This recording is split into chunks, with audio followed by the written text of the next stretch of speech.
하나님은 법과 질서의 하나님이십니다.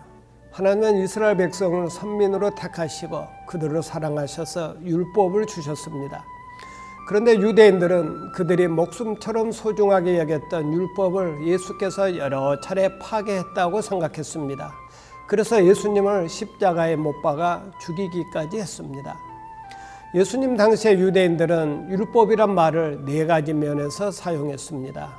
첫째는 십계명을 율법으로 사용했습니다. 둘째는 구약 성경의 처음 5권 창세기, 출애굽기, 레위기, 민수기, 신명기 이 모세 5경을 율법으로 사용했습니다.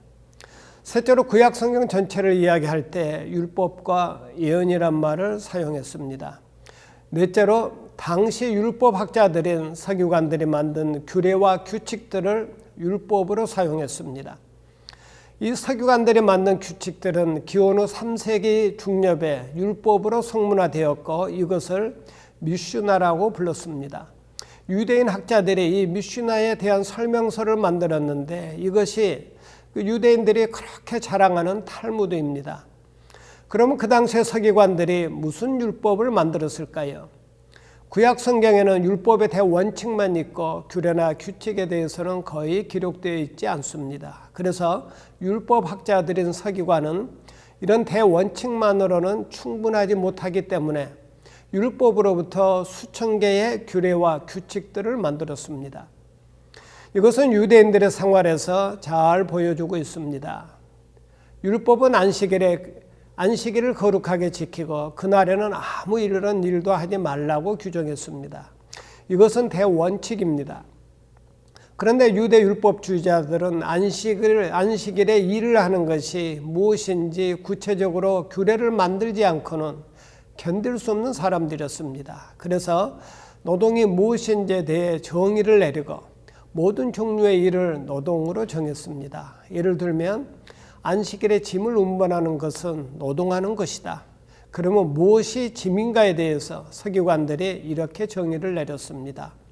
짐이란 한 잔의 포도주, 한 잔의 우유, 상처에 바를 만한 소량의 꿀, 종이 한 장 등등 이렇게 짐이란 무엇인가에 대한 정의가 끝이 없습니다. 그래서 그들은 안식일에는 등불도 들고 다닐 수가 없었습니다.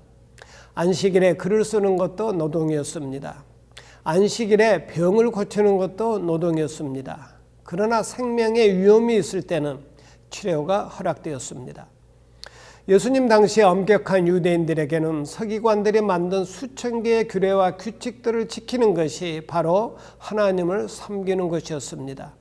그런데 예수께서 이런 규례와 규칙들을 가리켜 율법이라고 말씀하지 않았습니다. 오히려 예수님은 이런 규례들을 여러 차례 깨트리시고 규탄하셨습니다. 마태복음 5장 17절입니다. 내가 율법이나 선지자를 폐하려 온 줄로 생각하지 말라. 폐하러 온 것이 아니요 온전하게 하려 함이라. 그럼 예수께서 율법을 완성하러 왔다는 이 말씀의 의미는 무엇일까요? 그것은 예수께서 율법의 참된 의미를 나타내기 위해서 왔다는 뜻입니다. 그러면 율법의 참된 의미는 무엇입니까? 그것은 인간이 모든 일에 있어서 하나님의 뜻을 찾고 그분의 뜻에 전 생애를 다 바쳐 순종하는 것입니다.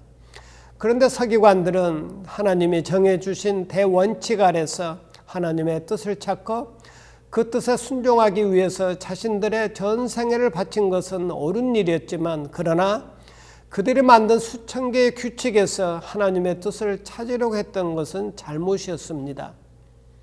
이런 율법주의가 오늘날 교회에서도 고개를 들고 있습니다. 이러한 때에 율법의 참된 의미를 깨닫고 마음을 다해 하나님을 경외하는 복된 성도가 되시길 바랍니다. 아멘.